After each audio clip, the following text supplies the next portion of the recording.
Jimmy has discussed Iran's nuclear power, but what about Russia's power? And this is from Hala. Just today, Putin threatened any nation that interfered with their attack on Ukraine. He said there would be repercussions like they have never seen. He was referring to the nuclear bomb.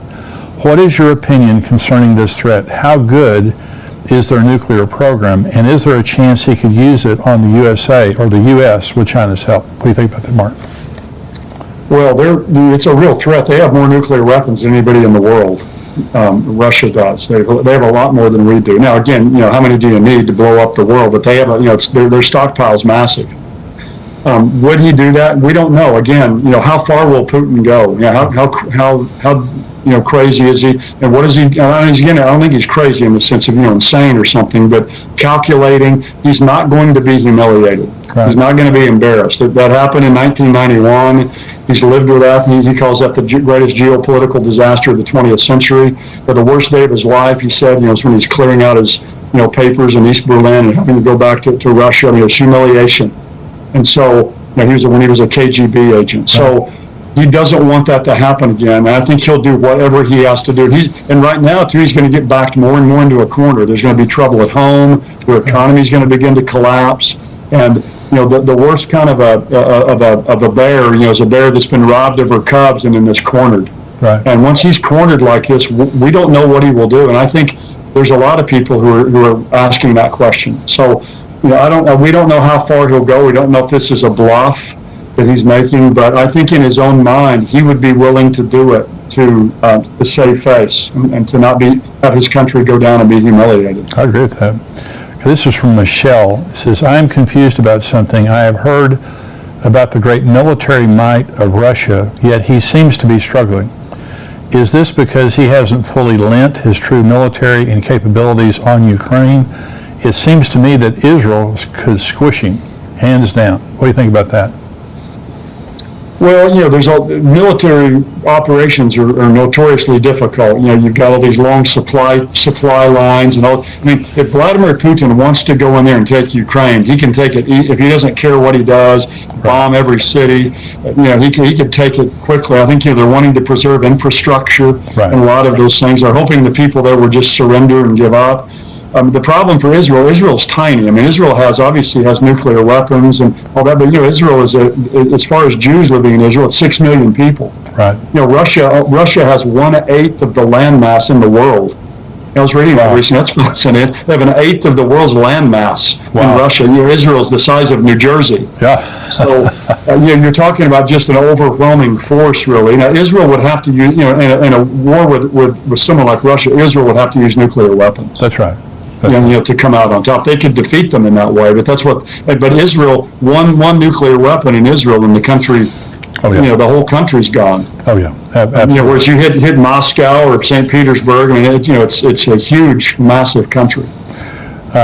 This is Maggie. With Russia and China recently performing military drills together, North Korea having now missiles that can reach the U.S., and Iran in cahoots with them, could the U.S. be targeted for destruction?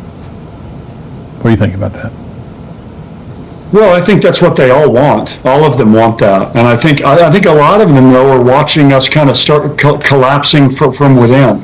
Yeah, we're so focused on climate change that we're really sabotaging our own economy, with oil and gas. I think a lot of these countries are sitting and watching what's happening to our country and kind of allowing us to fall on our own sword. I think there's probably a lot of that. I heard someone say, and I really believe this is a very true observation, and that is we are so woke in our military.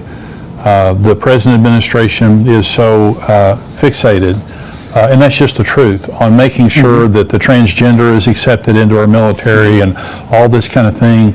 And China is not woke. Russia is not woke. Iran is not woke. North Korea is not woke. They're not concerned about any of those politically correct issues. They're just building a military to destroy us.